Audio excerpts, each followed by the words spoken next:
Good morning, students. How are you?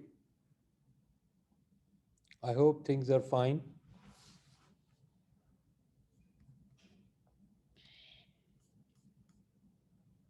Okay, great. So, any concerns, any comments regarding our previous discussion?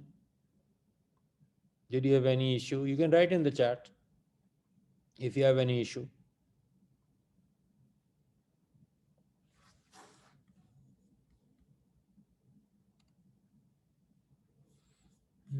I'm fine. So, any question, any issue, any concern, anything which bothers you, just write. Everything is good. And how is the lab stuff going on? I'm sure you are accessing it. Still, we have 2 more minutes to go, so I thought I can talk to you beforehand. I'm sure you must have find the recording. No, no, not recording. Sorry, the videos related to the all what we are doing.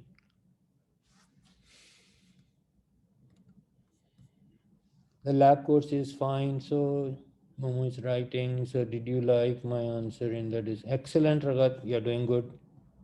I really appreciate. Basically, the main idea is if you start putting your questions in the discussion forum, that will be more helpful for everybody. Because I know there are certain questions, they are excellent.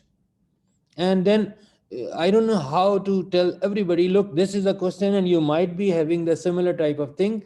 So, for the sake of your learning and for the sake of everyone's learning, if you post the questions on the discussion forum, that will be a help. Rather, this is another way of teaching yourself and your colleagues. So, 1 more minute to go. And before start, do you have anything where you are interested?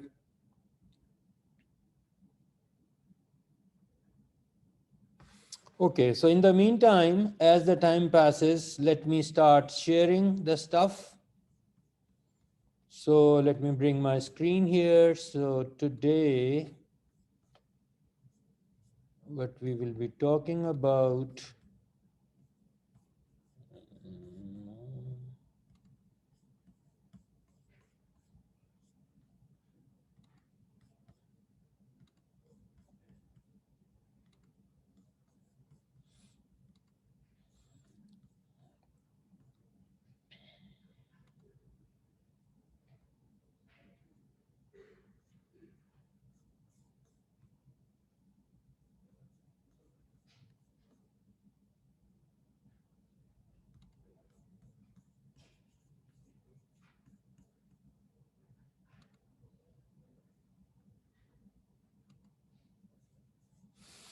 So guys, I hope everything is fine and everything is good. As I was talking before.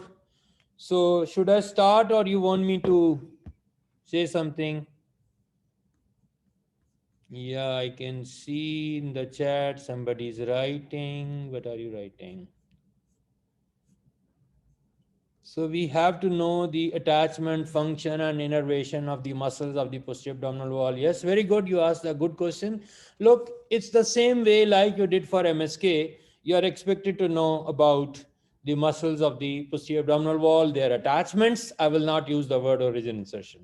If I know it is written there origin insertion, but attachments, their nerve supply and their action. Okay, so people are saying we are ready. So same is with me. So let's start the ball rolling. So now on this image, you are looking at so many images for the kidney, and then you can see the different perspective. So in today's session, we'll try to go over one by one.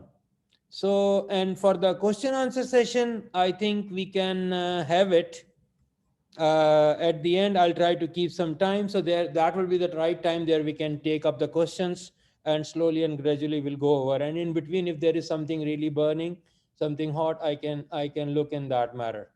So what Sarah is writing, let me check in chat. Okay, so guys, We have talked about the posterior abdominal wall. We have talked about the bones, the muscles, the nerves, and then we have learned about the nerve and how their relationship with the source major and their description. So now we are good to go. So now, right now I'm showing you this image. Paul has started with you the development. I'm just bringing a small slide, and there I just wanted to show you a concept. This concept is the kidney starts its journey pro, meso, and then ultimate picture is the metanephros. And then this is the real kidney, which is made. And look at it. It is made in the lower part of the body. So it is made in the pelvic part, and then this arrow is indicating this organ ascend up. And from the posterior abdominal wall, who's coming down? That is, these are the gonads. In male, this can be testes. In female, this can be ovary. So these two organs, the gonads has to get out, so it is descending downwards and it follows this whole thing. You can see the pathway. And this kidney, it has to ascend. So this concept should be very clear. And the kidney, in the beginning we have pronephron, mesonephron, and then the metanephron, and then this from metanephrons we are having the final picture of the kidney. Okay, so now where we can find a kidney in a human body? So in this image, what are you looking at? This is from the back of a male, and you're looking at the two kidneys. And then there is another organ which has been shown here. This is the spleen. On purpose, I didn't remove it from this place, but this is just for your understanding.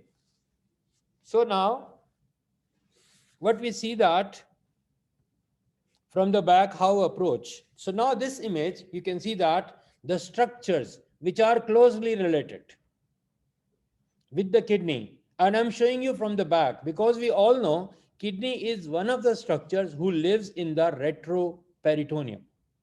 And you can see the close association of my kidneys with the lower ribs, both on the right and left side. And then we have muscles, and then we have nerves. So all these structures, but we are approaching the kidneys from the back. And why I'm showing you this, because when we are doing the renal biopsy is one of the procedure.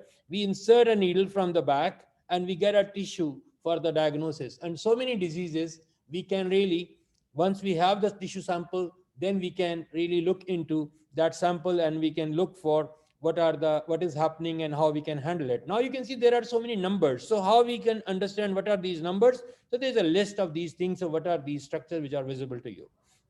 So the purpose of showing you here that the kidney we can see from the back, and guys, look at this is a real important slide, and this tells you what the surface marking of the kidney on a human body, how I can know what is the level. So look at it. In this middle part, I'm indicating what the thoracic and the lumbar vertebrae and their numbers. So you look at the hilum, it corresponds nearly to the L1 and L2. It falls in between. And you can see the kidneys, they're not vertical.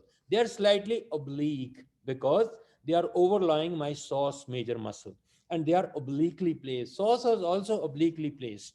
So you can see that the kidneys, their upper parts are more towards the center. You can see that the distance has been indicated, 2.5 from the middle, and in the bottom, it is 7.5. So it opens up, it widens apart.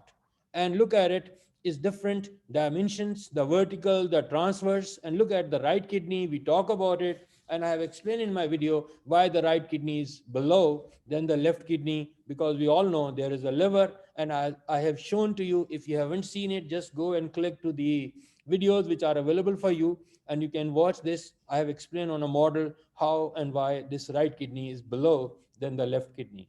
I'm sure everything is good on this slide. Is there any question? So far what we have talked, is there any question?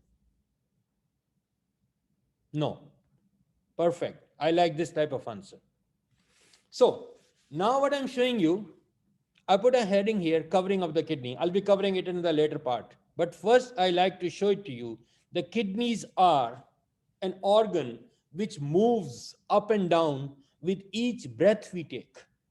Why this is happening? And especially when we are doing any procedure on the kidney, let me say, for example, when we are doing a renal biopsy, it is not done under anesthesia. A normal person coming to your clinic, lying in your office and you are just doing this maneuver, you are doing this procedure, and you ask the patient to hold your breath. And I'm sure if you remember, those of you who get any x-ray done for your chest or your abdomen, the the technician always asks you hold your breath. The reason is, look at it. The kidney, through its coverings, is attached with the diaphragm. And we all know today the diaphragm is one of the muscles who contributes in a big way for breathing, for respiratory movements. So now, when this fascia is connected to to this diaphragm, so when the diaphragm moves, the kidney will also move up and down. So this explains that the connectivity of not of the kidney, but its coverings with the diaphragm, the fascia which covers the diaphragm, they are connected with each other, and when the diaphragm moves, the kidney also moves, and this pulls it up and brings it down. So that is what is happening.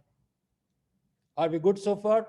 I will not talk about it. What are the different coverings? In the end of my presentation, there are dedicated slides for this purpose.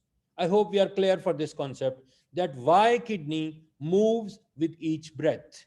So the answer is in simple, the fascia who covers the kidney, it is connected with the fascia which is lining the undersurface of the diaphragm. And once they are connected together, and when one thing is moving, the other thing is also been moving. Are we clear about that? So now there are, I can see there are 3 questions. Okay, fine, no problem. So we are clear about it. Let's proceed. So now this is where we left in the last presentation, where we were talking about posterior abdominal wall. So I have added what I have added here. After the bones, after the muscles, after the nerves, I have added the 2 kidneys and the ureters. So you can see that. And in the bottom, there is a urinary bladder where these ureters, they run obliquely downwards, and they are going to be opening into the lumen of this urinary bladder. And from there, through the urethra, the urine passes out. We are good and clear about this. I don't think there is any question related to that. So now let's take the renal anatomy. So we are good with this picture. This is, I'm showing you the diaphragm and its central tendon. So let's go step by step, the central tendon, and this is where my kidneys are. You can see that who's below and who's above. Self-explanatory. We all know kidney is a bean-shaped structure, bit ovoid. I'll be talking about that. On top of the upper poles, kidney has poles. It has an upper pole and a lower pole. On the upper pole, we have these 2 organs which are located, but we are not talking about these organs in this block. We'll be keeping it for, inshallah, when you'll be coming in second year after finishing your summer break.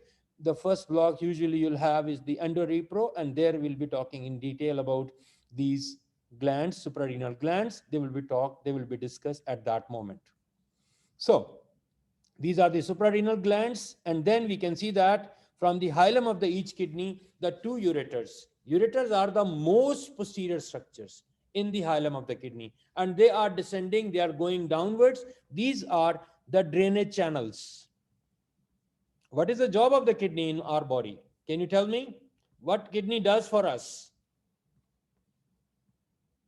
Can you write in the chat? Filtration. Excellent. So all the blood comes to these kidneys and they filter it. The kidneys filter it, and the filtrate part, the waste part, is ultimately, because some useful thing has also been filtered in the beginning, but it is reabsorbed. And then the waste product is being passed by these tubes, and it is collected in a reservoir. Reservoir means a place where things we have been collected, and once the time has reached, we have the signals coming to our brain, and once we can find an optimal place, we go to the toilet, we go to the washroom, we go to the hammam, and we pass out urine.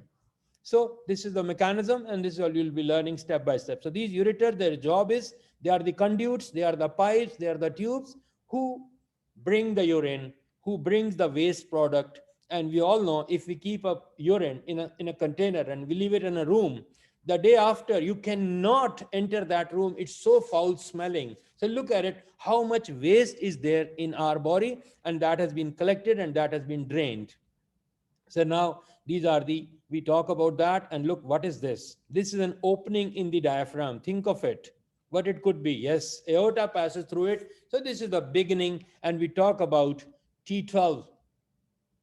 L1 is mentioned in some places. So T12, L1 is the level where aorta pierces the diaphragm, passes through the diaphragm and enters into the abdomen. Now the moment when thoracic aorta passes through the diaphragm and visible in the abdominal cavity through this opening, we call it abdominal aorta. We talked about in detail its branches and what happens with that. So this is the abdominal aorta, and you can see that, I'm sure everybody knows, these are two somatic branches. We talk about them out of those five. So these are going to the diaphragm, inferior phrenic arteries. Excellent. And then you can see its suprarenal branches. There are so many, you need not to remember superior suprarenal and middle suprarenal and inferior suprarenal. That's okay. So then we can have directly from the aorta. We are not talking suprarenal, so just ignore them. And then we need to know about it. A pair of renal arteries, which are going towards the hilum of the kidney. And these are the direct branches coming from the aorta. Guys, I'll be coming back to your question shortly, not right now. Okay, guys, so now we can see that these renal arteries also contribute to the suprarenal, but please delete from your memory about things which are coming about suprarenal. We are not bothered about that at the moment. Okay, guys, so now we all know three unpaired branches. First you're looking at is the celiac trunk. We all know its levels. Guys, these levels are again important. Please don't ignore them. Don't think though we did it in GI, so now we need not to know it. No, yes, you need to know it. The celiac trunk, superior mesenteric, and now on the right of the aorta, we have the inferior vena cava. We all know it forms at fifth lumbar vertebrae. And we all know the the abdominal aorta ends bifurcating at fourth lumbar vertebrae. So L5, formation of inferior vena cava, and you can see it's on the right side. So it's going upwards. I have removed, I'm not showing you this much part, because if I show it to you, how I can show you these underlying structure? They can think this is a continuous tube, and it is piercing the diaphragm through central tendon. What level? T8. T8 for inferior vena cava. T10 for esophagus. T12 for aorta. Remember that. T8 for inferior vena cava. And then this has been shown to you. And then you can see the renal veins. From the right kidney, they are going directly to the inferior vena cava, and also from the left. But there is a difference. We talk about that difference. So the left renal vein is long as compared to what? Right renal vein.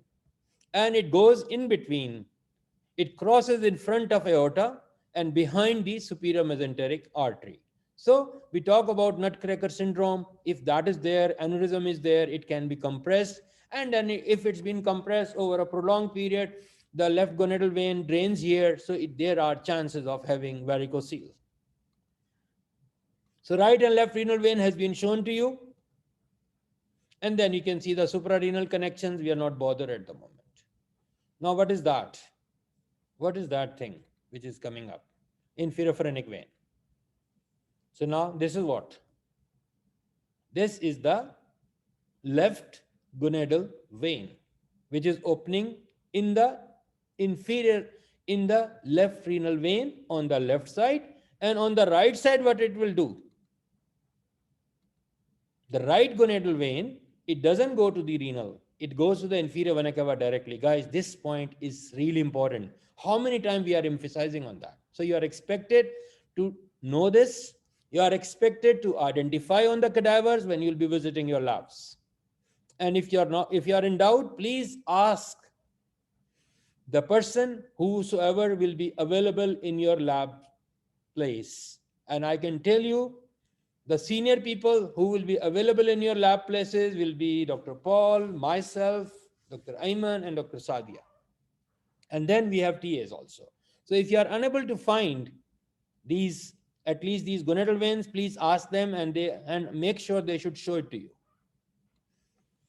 Okay, so you're looking at the right and left gonadal veins, and you can see how differently they are opening in different destinations. But ultimately, they are going to the inferior vena cava, but the left one is going first into the renal vein and then going to the inferior vena cava.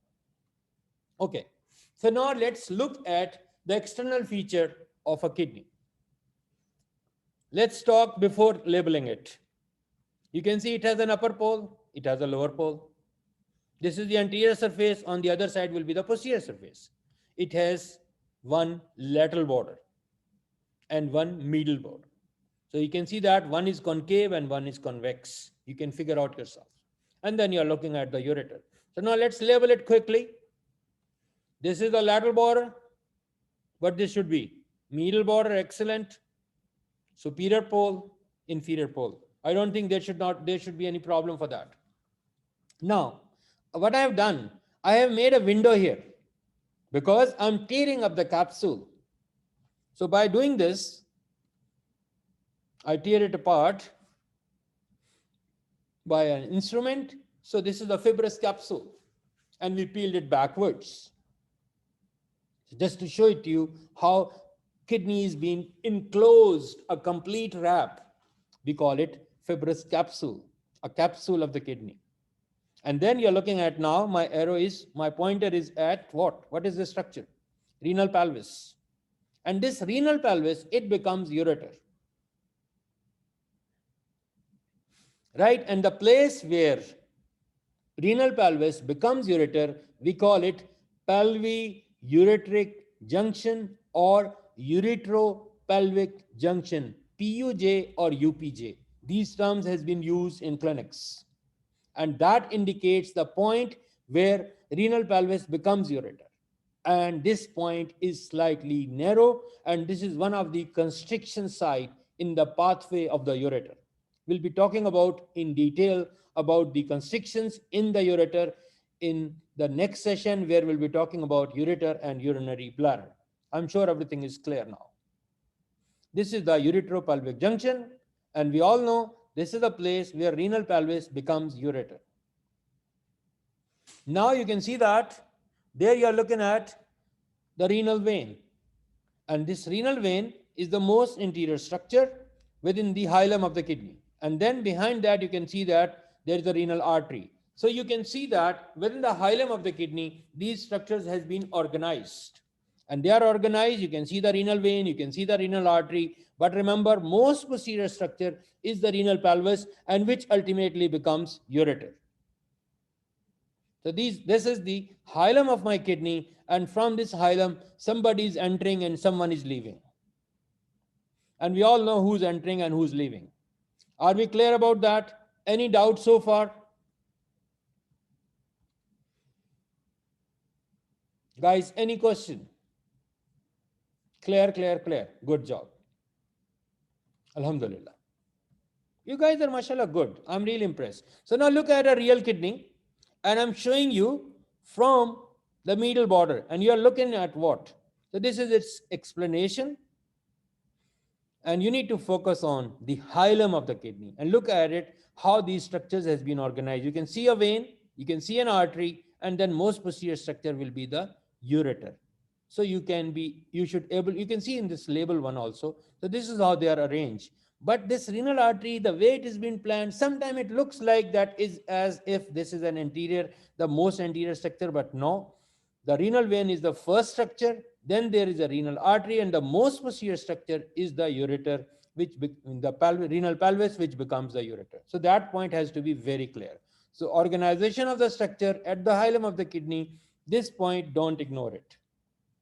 Now, we have just sliced this kidney. We have made a section of this kidney, and so you can see that some internal structures, which we'll be talking in our upcoming slide. So this is a kidney which has been sliced, which has been sectioned. Now, tell me, you're looking from the front or you're looking from the behind? I need your answers, guys. This is an anterior view or a posterior view? People are writing behind, people are writing front. So most of you are writing posterior. Those who are writing posterior, they are 100% all right because they are smart people. What they are focusing, they can see that most posterior structure, as we were talking, should be the renal pelvis. That becomes ureter. Then goes the artery, and then goes the vein. So you should able to differentiate from that most posterior structure should be the renal pelvis, which becomes ureter. Then we have artery, and then we have vein. So try to understand on each step that how things has been organized. Okay. So this is the explanation. So let's go further. Now you have been shown two kidneys, and it's very easy. External features, you can see that how things has been organized across both the sides, front and behind. There is no rocket science. This is the from the front, this is from the back. Look at the surface of the kidney. Can you see these lines? What is that? Any idea? What are these lines? And what are they indicating? The kidney is an organ which has lobular origin. In human beings, the kidneys are not showing, their surface markings are not showing lobularity. But in the lower animals, you will see a lot of lobulation. Even if you visit any meat store and if you ask the butcher, they show me a kidney of a cow, bakar, you'll see that there are multi lobulation. But in human kidneys, this lobulation pattern has been gone. So you cannot see that type of lobulation, rather they are flat. So this is more of a human kidney. But you have seen from the front and you are seen from the back. And you can see that how the structures has been organized within these. Is it from the front or back? Tell me. What are you looking at? This image from the front or the back? Why you're writing back? Because look at the ureter, most posterior, most anterior is the vein, then is the artery, and most posterior is the this thing. Same. Are we good? Okay, let's proceed. Guys, this is a typo. This is not a posterior view. This is also an anterior view. Remember that. Both of them are anterior views.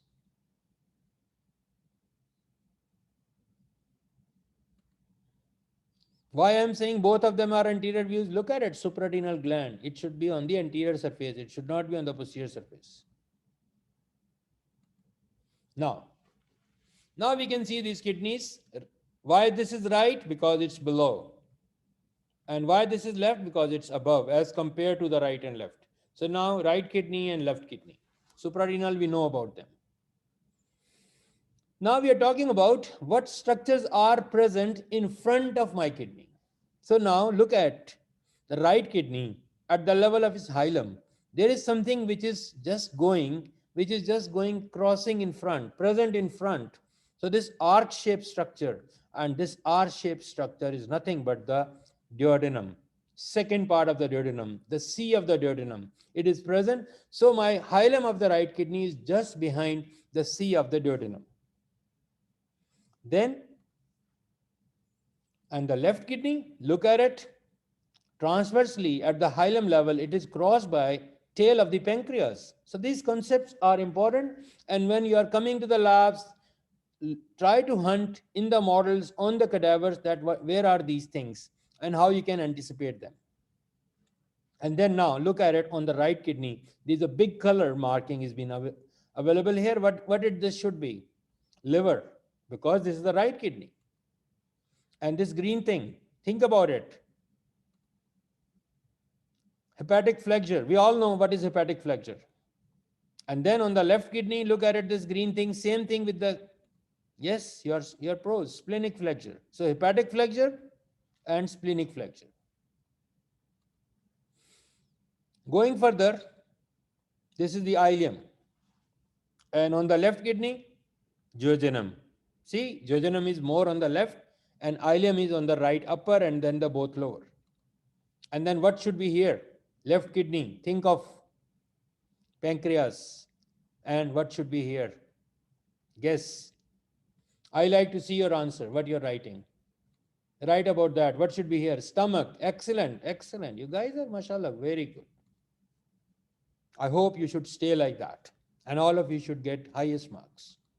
So this is the stomach. And what is this? What structure should be here? Any idea?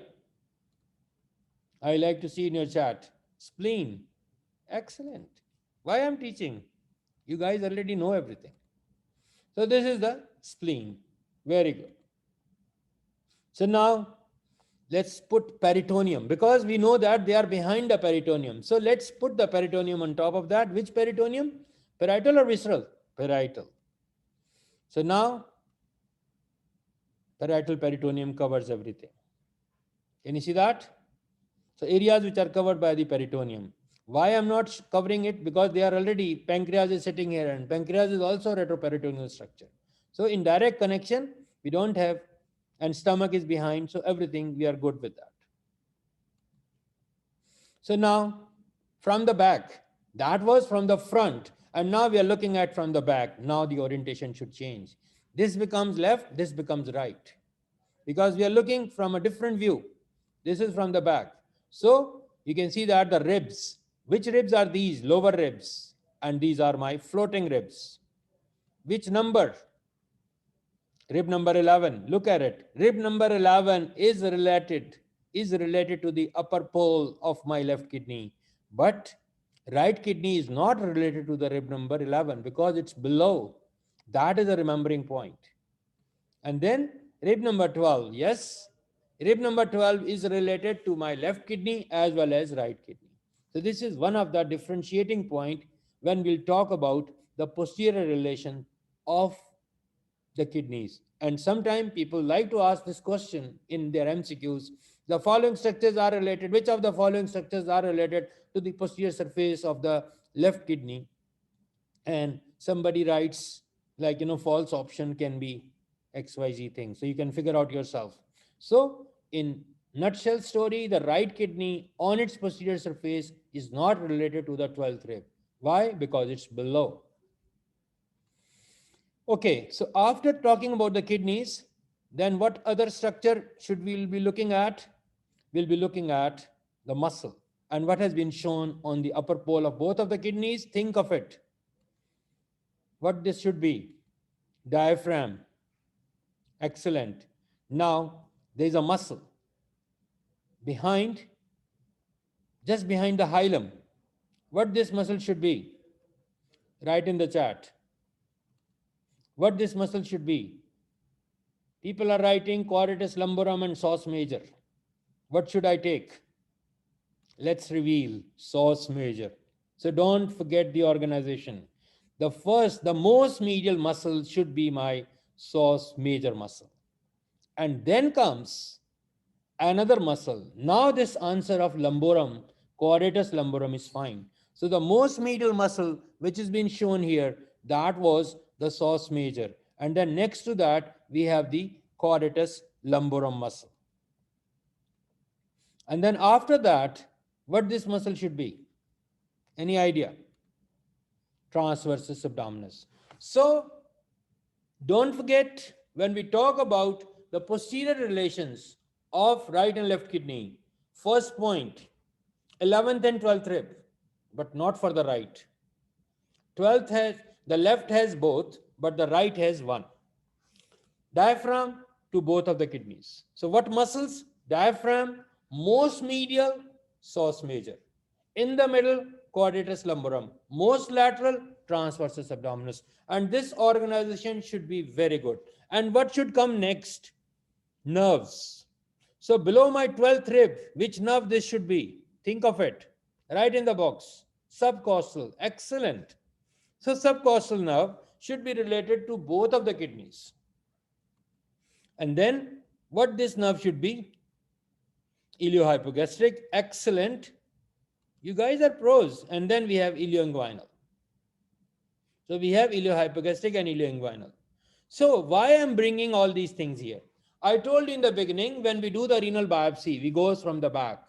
And we should aware of the factor that during this procedure of renal biopsy, we might hit any of these nerves. And this patient, if he presents some losses, some functions which were controlled by these nerves, and if those functions are not being predicted, oh, now I can know this, oh, because during this procedure, I might have caused a damage to this nerve.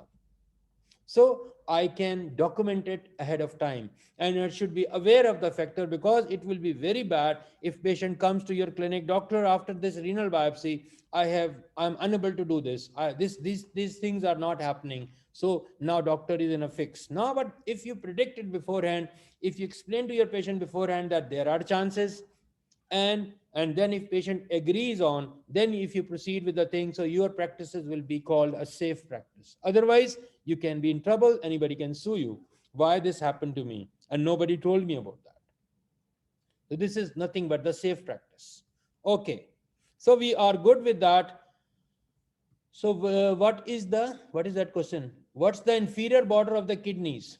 Inferior border? Did we talk about inferior border? No, gentlemen. We talk about the medial border and the lateral border, and we talk about upper pole and a lower pole. We didn't talk a superior border and inferior border. We only talk about lateral and medial borders and upper and lower poles. Why is the procedure done without anesthesia? There is no need. It's just a needle insertion. It's not, you're not chopping off, you're not giving an incision. And even if it's anesthesia for a small biopsy procedure, small insertion of a needle. Look, do you ever get for an injection anesthesia? So, doctor, where is the safest place to insert the needle? Look, you have to speculate. That you have to speculate. Why I'm saying that? That you should know it. And if you inform, then and then once we'll be talking about renal biopsy, then we'll be going in those details. I think it's not needed at the moment. But why I'm saying, so where should we take the renal biopsy for not damaging these nerves, so you can see yourself in the picture, so you can avoid those. But it's not the only danger. There are more dangers, and I think we should leave this. I should park this question for one of our session, which is named as clinical anatomy, and we'll be talking these things there, how and where and what are the other dangers. This is not the only danger. Okay, so now ilioinguinal, iliohypogastric. So now everybody is good that on the posterior surface of the right and left kidney, what are the structures, who are the structures who are related here. Excellent. So now there is another thing which I'm trying to show you, associate with the right kidney, pleural cavity.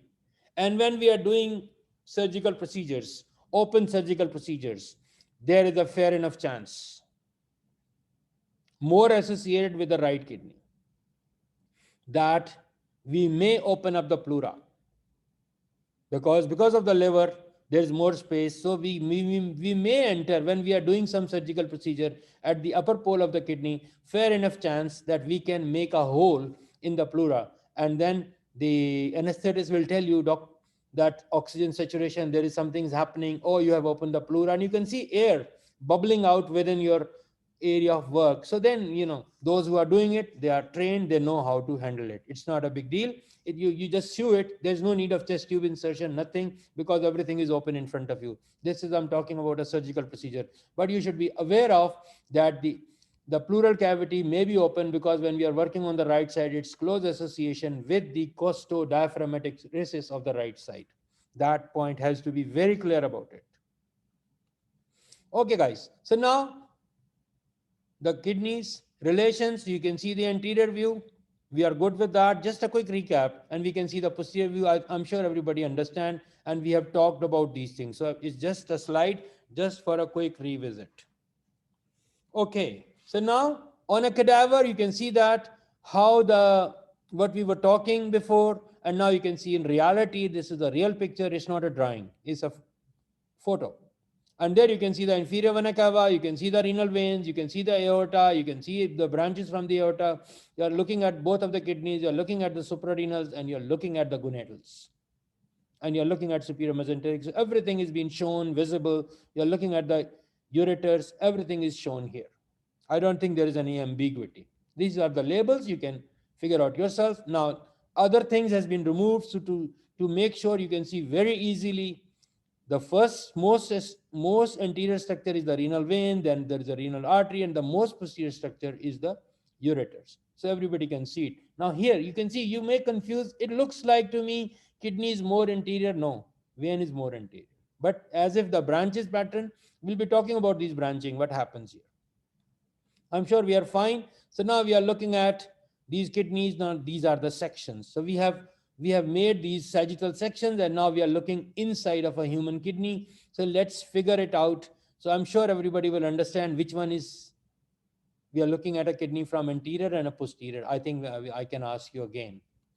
So now my question says about this kidney. You're looking it from the front or from the back? Posterior. Excellent. And what about this one? This one, anterior. Excellent. You guys are, mashallah, very good. I'm really impressed. I don't know. You may have opened my resource material, but I trust you guys. So these are the anterior and posterior views. Now, I have sliced the kidney. So what is visible inside? So let's label the things. So these are some structures.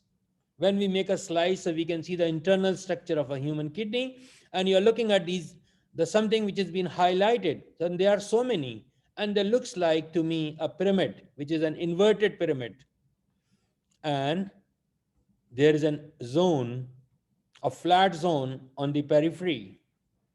And this flat zone is given the name of the cortex. Guys, this cortex is the most important structure.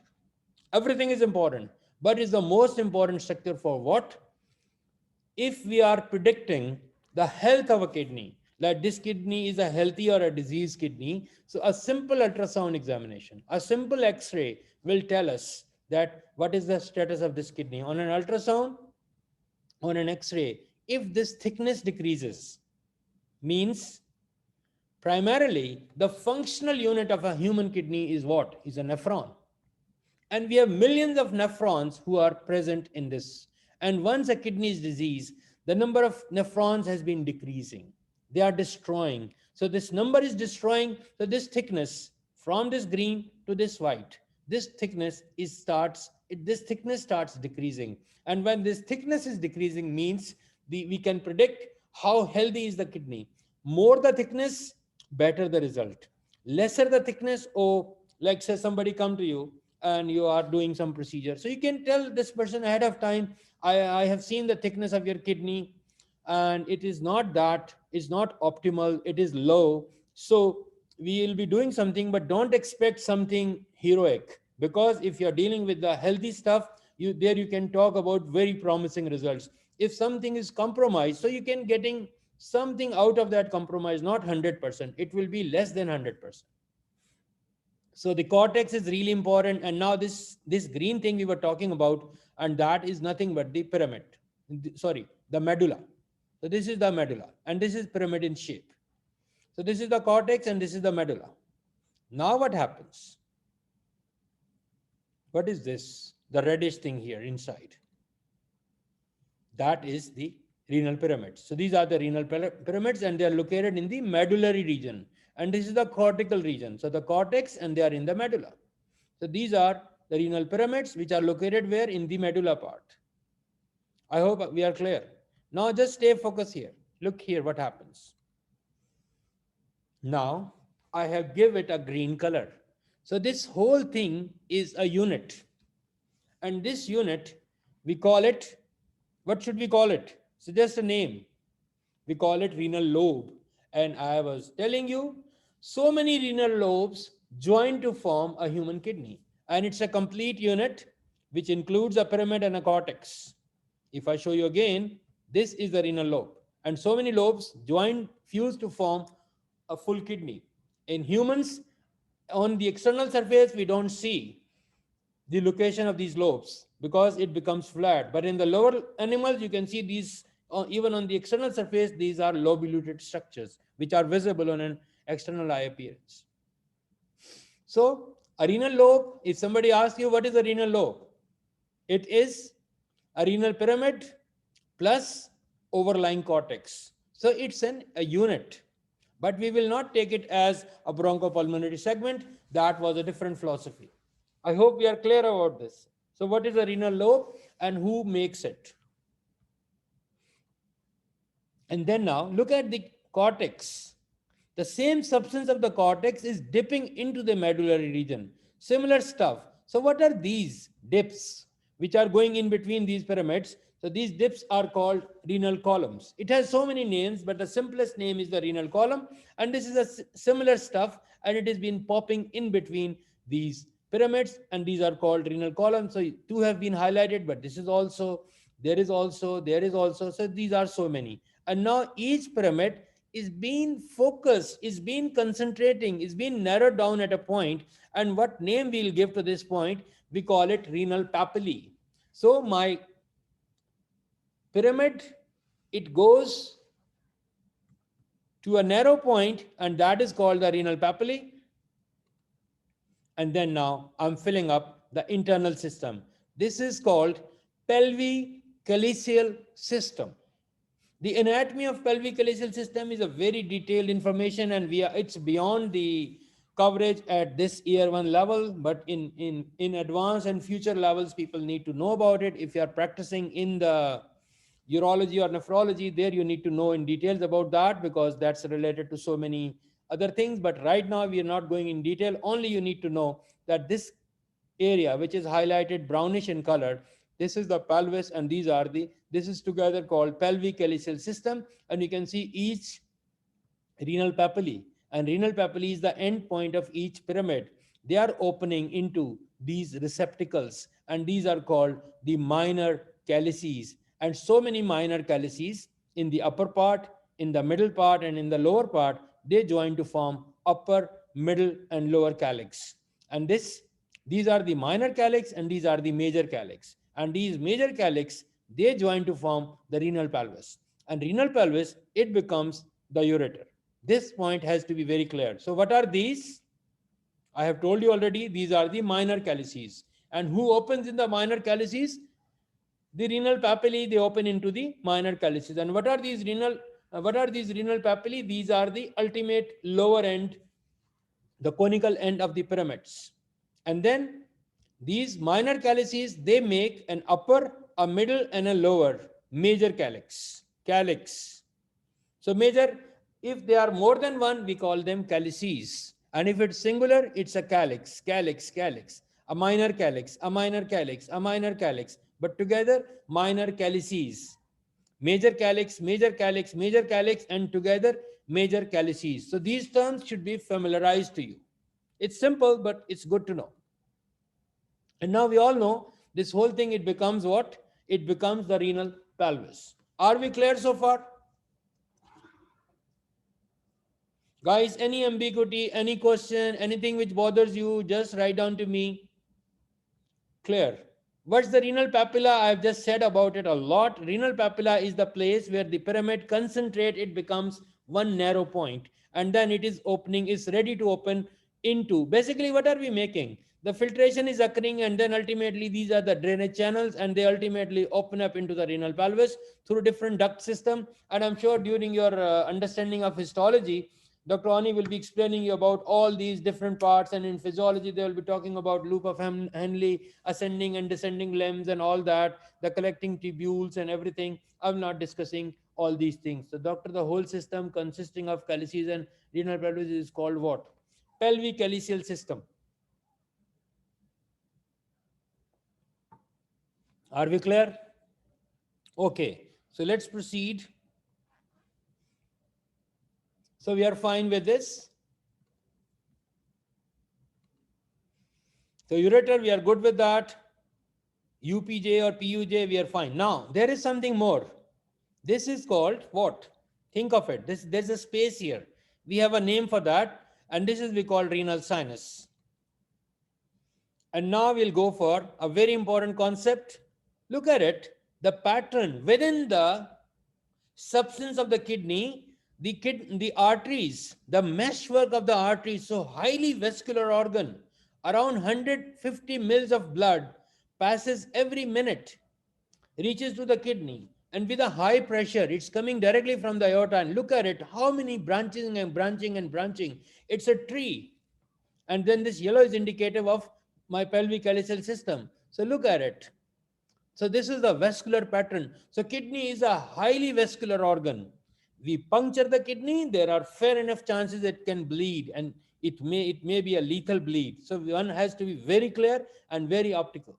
So now let's review how this pattern is being formed. And I'm sure this topic will be covered within physiology and within anatomy both. So you should be complementing each places. So now we were here. You remember? So let's bring the blood supply. Basically, we all know this is the renal artery, which is going towards the hilum of the kidney. It enters, now it breaks up. This number one is what? So you're looking at the posterior side, so posterior segmental artery, right? We call it, it's for a segment, so we call it posterior segmental artery. So now it branches upwards. What number should be given to that? That is my superior segmental. It's going towards the apex, so I may call it apical segmental artery, or I can call it superior segmental artery. No big difference between these two terms. And then something is going in the middle. Who's that? Number three. Anterior, because it's anterior. Superior, because it's above segmental artery. So anterior, superior segmental artery. Guys, there are so many. I cannot show you all of them. So I'm showing you a few of them. And this number 4 is what? Anterior inferior segmental artery. So this was my anterior superior segmental, and this is anterior inferior segmental. And then that was my superior. So this should be what? Think. This is the number 5 is my inferior segmental artery. And then they further branch off. We cannot draw everything. So inferior, now what happens? These arteries at this point number 6, these are called what? Interlobar, because they are entering into the lobes, renal lobes. So when they are entering into the lobes, we name them interlobar arteries. So you can see that there are so many, but I cannot show you all of them. And now they are surrounding each pyramid. Look at it. They are going across each pyramid. Can you see that is happening here? Across each pyramid. So what are these? They are making another thing which surrounds that. And what name should be given? Number 7. Number 7 is, you can see that these are the arcuate arteries. And these arcuate arteries, and now look at it, the mesh of arteries has been given. So what do you think the name should be for those? Cortical radiate arteries, because they are radiating towards the cortex. So in a summary, the renal artery divides into two big things, superior and inferior, and then they branch off, and ultimately when they reach between the lobes, we all know what is the renal lobe, the cortex and the medulla. So these are interlobular arteries. And interlobular arteries becomes what? Cortical arteries. And then they become what? They are called cortical radiate arteries. So this is a simple explanation of how the things has been organized within this area. I hope we are clear, and more you do it, you'll be better off with this. This is not a rocket science. So now what is that? Before entering the kidney, who is this? So this is my inferior suprarenal artery. These are going to the suprarenal, and the renal artery also gives direct branches to the pelvis and to the upper ureter. So it's not only supplying the kidney, but it is also supplying to the suprarenal, both right and left side, and also to the renal pelvis, and also to the ureter. Which part of the ureter? Upper ureter. I hope we are clear. So now, because of this pattern, we have a pattern of renal segments. So let's bring these segments on this model. So you can see that these lines are showing us superior, anterior, inferior, and these are the names given to these. So these are very important for renal surgeries, and there are watershed lines and all those things, but you should be knowing about that because of the vascular pattern, we name them the different segments, and this indicates who are the main arteries are supplying, bringing blood here. So now, this is a transfer section, and this is a small quiz for you. Quickly, I'm opening up the chat. So write I'll giving you the numbers, I'll be showing you the numbers, and just start writing. What is this number 1? Quickly. Liver, excellent. Number 2. Right kidney. If you just write kidney, you'll get half marks. It's right kidney. That's the difference. When you answer in OSPI, you make these mistakes. Number 3, quickly, IVC, excellent. Number 4, aorta. Number 5, stomach. Number 6, psoas. I know you saw from your picture. Psoas major muscle. And you can see from this image. Okay, you guys are good, mashallah. So now, there I'll be talking about the coverings of the kidney. So what I'm trying to show you, I have put these, and I'll be making them moving in the coming. So now basically you are showing what? The different coverings of the kidney. So let's label the things quickly. Can you see that this green thing which surrounds the kidney completely? And that is the capsule of the kidney. We call it renal capsule. This is the first layer. And then it is surrounded by a layer of fat, but that's not a complete wrap. And that is called perinephric fat, a fat which surrounds the kidney, a fatty layer. So this is the second layer, second cover. And then see that something is going across, and that is what? Renal fascia, Gerota's fascia, so many names for that. But this is not a complete wrap even. The only complete wrap here is the renal capsule. And then, and this outer fat, we also call it paranephric fat. So if I go from outside, paranephric fat, renal fascia, perinephric fat, and then the renal capsule. So many books only talk about three: renal capsule, perinephric fat, renal fascia. They don't talk about paranephric fat, but I put both versions, so you may find in some of the book, and then so it was not mentioned. It has been shown there. You missed out. No, I didn't miss out. But some books write it, some books don't write it. So it's okay. But you should be knowing it. The kidney is being surrounded by these structures. Why? That is I'll be revealing to you now. So look at it. What happens here? This kidney has been damaged. You can see it's bleeding. Some surgery is going on. And if I try to interpret, this is a trauma, after renal trauma, look at it, there's a bleeding. So now the outcome is just close it because you have to save a life. Too much high pressure blood is coming up. So we have no other choice. Less likely we cannot do properly a repair, or if we can. So we have to sacrifice this kidney, called nephrectomy, removal of the kidney. Then kidney is almost shattered. A big trauma, could be a gunshot, could be a stab, could be a blunt, so many type of traumas. So on a CT scan, you can see this image. Look at this kidney and look at this hematoma, the blood which has been collected around after this much damage.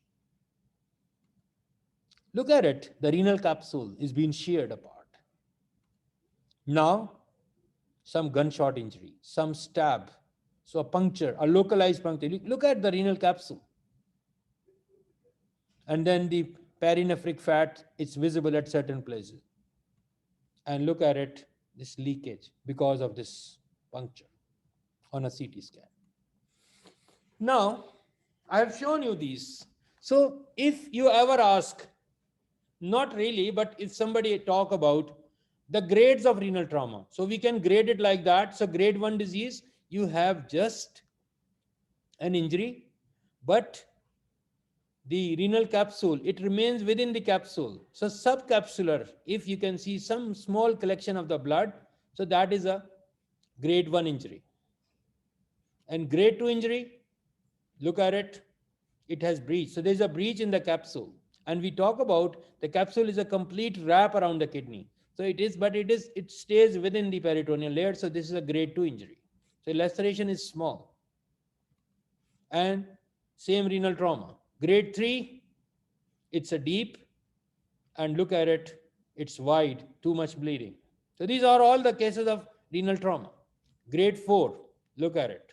You have laceration with the vessels, and you have big lacerations here. So similarly, you have seen this image in the first slide where I was talking about. So this is a grade 4 injury. And grade 5, oh, it's a disaster. You cannot save this. You have to remove this kidney. But the previous stages, you may save those kidneys.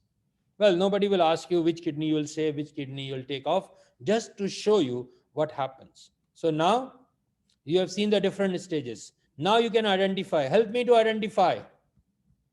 I will answer your question. Just wait for this. Where is the injury? Write in the chat. What type of injury you are looking at? Can you grade it? Excellent. So it's more than, it's somewhere you are at grade 3. Excellent. Yeah, I'm not asking gunshot or a stab, but grades. Okay. What about this one? Grade 4 or grade 5? Okay, you are saying 5. Somebody is saying right, 4. So let's figure it out. Okay, let me bring the last picture. What about this one? 4 or 5? This is 5 and that is 4. Look, the vessels are not damaged yet. And here the vessels are also gone. Excellent. You guys are good. MashaAllah. So guys, this is the importance of renal capsule, and renal capsule is one of the key factor. It keeps the kidney. Why I am signed out? I don't see. Still I have time. Okay, guys. So we have talked about now the last thing I'm sharing with you is the horseshoe kidney. We'll be talking about it, and I think we are done. Thank you very much. This is a summary. Bye bye.